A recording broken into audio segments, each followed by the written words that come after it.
Olá, o meu nome é Vítor Mendes, resido em Coimbra e sou um dos criadores do projeto mddvtm.org.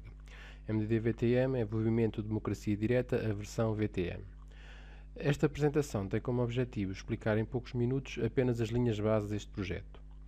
Objetivo: criação de um partido político que utilize o método de democracia direta como sistema de decisão. Um partido sem ideologia, desenhado de raiz para se adequar à tecnologia disponível e para ser imune às distorções que apresentam os atuais partidos. Democracia direta é um método de decisão que pode ser aplicado em vários contextos, ou seja, movimentos diferentes podem utilizar o mesmo método, mas com uma base de aplicação diferente. Esta nossa versão foi denominada de VTM, pois este movimento começou com um site que tinha o domínio vamostentaMudar.org. Esse site, criado em 2008 por um cidadão anónimo, lançava o desafio de reunir pessoas para juntas pensarem o que poderiam fazer para melhorar a qualidade da governação do nosso país. Durante cerca de 3 anos, reuniram-se cerca de 300 membros num grupo Google e dessa troca de ideias resultou a criação desta versão VTM. Definições prévias. Como a palavra política assusta e causa repulsão a muita gente, vamos começar por ver algumas definições prévias sobre este tema.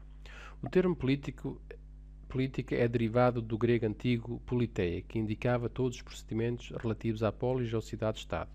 Por extensão, poderia significar tanto cidade-estado quanto sociedade, comunidade, coletividade e outras definições referentes à vida urbana. Política denomina a ciência da organização, direção e administração da polis. A palavra democracia. Democracia é um regime de governo em que o poder de tomar importantes decisões políticas está com os cidadãos, ou povo, direta ou indiretamente, por meio de representantes eleitos, a forma mais usual. Tipos de democracia. Num sistema de democracia indireta ou democracia representativa, os cidadãos elegem representantes, os quais serão responsáveis pela tomada de decisões em seu nome. Este é o processo mais comum de tomada de decisão nos governos democráticos e por isto é também chamado de mandato político. Isto é usado em Portugal. Já em regime de democracia direta, os cidadãos não delegam o seu poder de decisão. As decisões são tomadas através de Assembleias Gerais. Se por acaso precisam de um representante, este só recebe os poderes que a Assembleia quiser dar-lhe, os quais podem ser revogados a qualquer momento. Assim, na democracia direta, o poder do representante se assemelha ao que é conferido por um mandato comercial. São definições que estão na Wikipédia. Tendo em consideração estes significados, podemos dizer que um sistema político democrático é um sistema de decisões comunitárias onde todos os cidadãos têm igual direito de expressão e de voto. Dentro da nossa casa utilizamos o sistema familiar para tomar decisões, dentro de uma empresa tradicional o sistema hierárquico e na sociedade utilizamos o sistema democrático. Por isso não será certamente uma decisão inteligente alhearmos-nos das decisões políticas, uma vez que são estas que regulam os principais aspectos da nossa vida. Nós só controlamos a nossa vida dentro dos limites impostos pelas decisões políticas. Por exemplo, a política decide qual a taxa de imposto que pagamos e nós apenas podemos gerir o pouco dinheiro que sobra após a retenção desse imposto. Podemos começar aqui por dar uma olhada no nosso site, então. Temos aqui a página inicial, depois vamos então proceder a uma votação, um exemplo de uma votação, aqui a página de votações. Aparecem aqui várias medidas, né? Isto são tipos referentes, não há energia nuclear, prioridade da agricultura biológica, TGV, etc. Iríamos aqui carregar em ver, apareceria o texto da medida, sobre não há energia nuclear, aqui o texto da medida e depois as pessoas colocam o seu voto a favor, contra ou abstenção. Portanto, as características MDD-VTM. Primeira, membros não remunerados. A única motivação do membro será a construção de uma comunidade melhor para si e para os seus descendentes. No MDD-VTM existem dois tipos de membros. O membro ativo, aquele membro que quer participar ativamente no processo de construção do movimento. E o membro apoiante, membro que apoia a construção do movimento. A segunda característica, sem líder. Os líderes são todos os membros ativos, pois as suas medidas seriam a única voz ouvida. Terceira característica, sem classes. O MDD teria grupos setoriais para reunir os membros que tivessem mais experiência num determinado setor e que proporiam as medidas, mas as medidas teriam de ser aprovadas pelos grupos regionais. Assim, retira-se força às classes e dá-se força à comunidade. Mais à frente iremos ver um organograma. Um exemplo. Discutia-se na sociedade portuguesa a possível construção de uma central nuclear para a produção de energia. O grupo setorial das finanças analisaria a componente financeira e concluiria que teria vantagens. O grupo setorial das engenharias analisaria a segurança de uma central nuclear e concluiria que tinha quase risco zero. Esses grupos setoriais apresentariam as conclusões aos grupos regionais e estes decidiriam se, apesar das vantagens económicas e do pouco risco, desejariam ou não a sua construção. Quarta característica, ter conteúdos acessíveis, de maneira a que um cidadão com a escolaridade obrigatória, 12º ano, o consiga compreender e utilizar. Não seria um movimento apenas para intelectuais, mas para o cidadão comum. É apenas requisito indispensável ter uma boa literacia e educação cívica.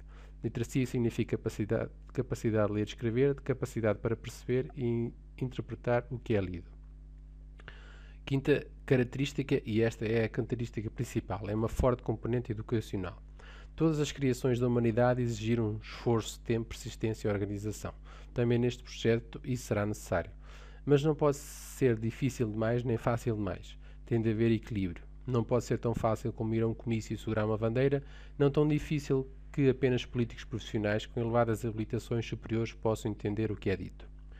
Portanto, característica 5, forte componente educacional. Não é possível atingir boas decisões quando se desconhece o assunto para o qual se decide. Por isso, este projeto fomentaria por várias formas elevar o conhecimento dos seus membros. Uma forma, as discussões seriam feitas através dos grupos Google. Este método traz várias vantagens. Seleciona membros que gostem de ler e que disponham do seu tempo para partilhar conhecimento com outros. O facto de ser um ato escrito obriga a refletir antes de escrever. Dá oportunidade a todos de se expressarem e não apenas aos bons falantes. Permite mais tarde rever algo que foi dito por alguém e não obriga a estar disponível em determinado horário para uma reunião. O membro pode escrever quando tiver mais tempo. B. Haveria reuniões online através de programas que permitam a conversa entre grupos de pessoas. Haveria reuniões físicas, muito importantes para o fortalecimento do espírito comunitário do grupo, bem como para uma mais rápida partilha de conhecimento e aprendizagem. D. O grupo deverá tentar possuir um espaço físico para palestras, visualização de comentários, sessões de grupo, etc. Um espaço onde membros apoiantes com um baixo nível de literacia possam ser ajudados por membros ativos voluntários, ensinando-os a trabalhar com computadores, a aprender a escrever e a falar melhor português, a compreender as medidas, a entender a orgânica do movimento, tudo com o principal objetivo de poderem passar a membros ativos.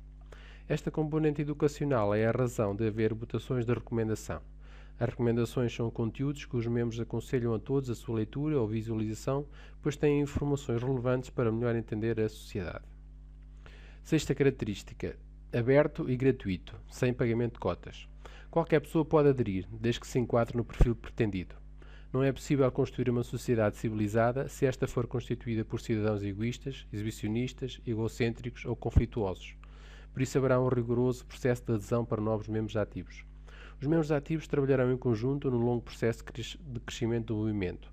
Por ser um trabalho de equipa, é essencial que estejam perfeitamente em sintonia quanto aos objetivos pretendidos e tenham uma personalidade humilde, aberta, não conflituosa, pacificadora, paciente, responsável e resistente.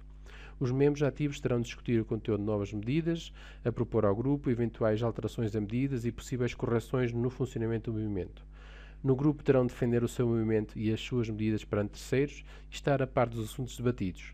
Deverão conhecer bem o funcionamento do movimento e analisar os conteúdos das recomendações para poderem votar com qualidade. O processo de adesão a membro ativo tem como objetivo tentar perceber se o membro compreende as medidas, o funcionamento e o conceito pretendido para o movimento e ajudar a conhecer o novo membro, e vice-versa, para que os membros ativos possam decidir se este tem o perfil adequado. Sétima característica, movimentos financeiros completamente transparentes e públicos. As despesas do grupo serão financiadas pelos próprios membros, através de donativos. Caso o movimento consiga um número de votos que dê direito à correspondente subvenção estatal, esta será usada para fins educativos e não para comícios, jantares, bandeiras ou concertos. O movimento não utilizará uma apresentação sensacionalista, mas adotará uma postura de acordo com a responsabilidade e seriedade que o ato governativo representa. Oitava característica, composto por grupos regionais pequenos para fortalecer o espírito comunitário. Nona característica, sem ideologia, defende votado maioritariamente na plataforma eletrónica pelos seus membros. Conceitos como esquerda e direita resultam apenas na divisão das pessoas e incita-as a lutar entre si. Eles não têm qualquer lógica, pois todas as pessoas necessitam das mesmas condições básicas para serem felizes: saúde, conforto, alimentação, roupa, carinho. Além disso, todos sabemos que é impossível construir bem algo num ambiente de luta.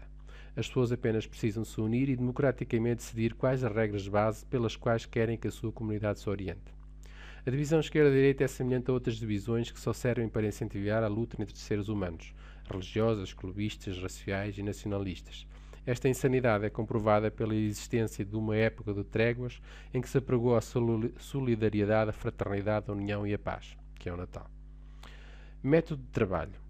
Não é o objetivo do MDD-VTM decidir tudo o que se passa no país. Pretende apenas debater e decidir o que os seus membros considerem relevante e importante. Exemplificando, as medidas serão como os 10 mandamentos do movimento. Forçarão as bases e serão um guia. Pessoas educadas, conscientes e informadas serão capazes de fazer boas decisões sobre os assuntos do dia-a-dia. Para um ótimo funcionamento do movimento, todos os seus membros ativos terão de votar e trabalhar utilizando métodos, pressupostos e objetivos comuns. Primeiro, as medidas visam desenhar a sociedade onde os membros querem viver. Os membros terão de esquecer momentaneamente as leis atuais e construir as leis que regulariam a comunidade onde vivem. Neste caso, a comunidade do nosso país, Portugal. Por isso, existem dois níveis de medidas. Medida final, a medida que é o objetivo final, que só pode ser aplicada quando já não existirem medidas iniciais, e a medida inicial, para ser aplicada já. Segundo método, as medidas têm de ser simples, por várias razões. Todos os processos que são complexos ou burocráticos acarretam mais custos e lentidão na sua execução. Também os membros são pessoas que têm a sua vida pessoal e profissional, pelo que terão pouco tempo para trabalhar no movimento, e para que todas as pessoas entendam o conteúdo das medidas. É senso comum que atualmente existe uma panóplia de códigos, regulamentos e leis extremamente e propositadamente complexos, que tornam os procedimentos lentos, com elevados custos para o contribuinte e lucros para os executantes, e que permite que aquelas entidades que têm dinheiro ou conhecimento consigam fugir da aplicação dessas leis. Os representantes eleitos. Vamos só recordar aqui a definição de democracia direta. Portanto, em democracia direta, os cidadãos não delegam o seu poder de decisão. As decisões são tomadas através de Assembleias Gerais. Se por acaso precisam do representante, este só recebe os poderes que a Assembleia quiser dar-lhe, quais podem ser revogados a qualquer momento. Assim, na democracia direta, o poder do representante se assemelha ao que é conferido por um mandato comercial. Portanto, os membros eleitos para cargos públicos têm como função votar nas Assembleias e Parlamento de acordo com as medidas aprovadas pelos membros ativos. Terão de diariamente fazer um relatório online, escrito ou falado, sobre o seu trabalho no dia anterior e poderão ser substituídos caso os membros ativos assim o decidam por votação. Está aqui um organograma, existem os grupos regionais, aqui estão Lisboa, Coimbra e Porto, em cada grupo tem um moderador, um coordenador e um porta-voz e elege um representante para cada área da saúde, educação e justiça. Depois existem os grupos setoriais, da saúde, educação e justiça, etc. Também tem um coordenador, moderador e porta-voz e tem os representantes dos diversos grupos regionais. Portanto, os grupos setoriais não terão o poder de publicar medidas. Só os grupos regionais, ou seja, todos os portugueses, poderão publicar medidas. Desta forma, é retirado o poder das classes para os cidadãos. O moderador será um moderador do grupo na internet e tem a função de manter a ordem e organizar os temas do grupo. O coordenador tem a função de coordenar a criação de medidas. O porta-voz será as relações públicas do grupo e tentará expressar a opinião em forma de medidas do grupo, movimento para o exterior. Todos serão eleitos por votação. Todos os conteúdos dos grupos serão de consulta pública, mas apenas os membros que os compõem podem participar ativamente. Projetos com algumas características idênticas. Suécia, o movimento DemoX. Este movimento foi construído por alunos e professores de uma universidade sueca e conseguiu eleger 2 deputados. Funciona da seguinte forma. Uns dias antes dos projetos de leis serem votados no Parlamento, é colocado no site do DemoX uma votação online onde qualquer pessoa pode votar. No dia da votação no Parlamento, o deputado do DemoX vota de acordo com o resultado da votação online. Islândia, elaboração da nova Constituição. Na sequência dos problemas financeiros que atingiram a Islândia e da revolta pacífica da população contra o pagamento dos prejuízos dos bancos, a coligação no poder aceitou proceder a mudanças constitucionais. O primeiro passo do processo de construção da nova Constituição foi reunir uma Assembleia Nacional. Foram convidadas 1000 pessoas de todas as regiões do país, escolhidas por sorteio, de todas as idades e com proporção igual entre homens e mulheres, para se reunirem e discutirem os elementos mais importantes que devem fazer parte da nova Constituição. Elas foram divididas em 128 mesas, acompanhadas por um mediador em cada mesa. O resultado desta Assembleia, onde se ouviu diretamente os anseios e expectativas da população em geral, será organizado um documento a ser entregue na Assembleia Constitucional. Isto é tipo um exemplo do MDD-VTM, mas numa era em que não existe computadores. Pronto, chegamos ao fim. Este projeto é destinado às pessoas comuns. E as pessoas não são perfeitas, não sabem tudo e erram. Quem sabe tudo são os comentadores de televisão, sabem tudo, mas não fazem nada. Aqui o lema é: todos sabemos tudo. Individualmente não sabemos tudo, queremos aprender, mas também queremos agir. E não há nenhum mal em errar, só não erra quem não tenta. Aqui não interessa quem tem razão ou quem é o melhor. Este é um projeto para pessoas humildes, no sentido que não tentam se projetar sobre as outras pessoas, nem mostrar ser superior a elas. Quem estiver neste projeto só poderá ter um objetivo: unir as pessoas comuns em torno de um objetivo comum.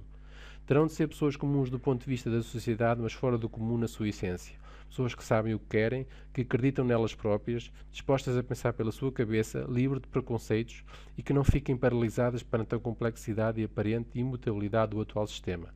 Pessoas que queiram ser elas próprias a gerir o seu destino e não entregá-lo nas mãos de outros. Obrigado pela atenção.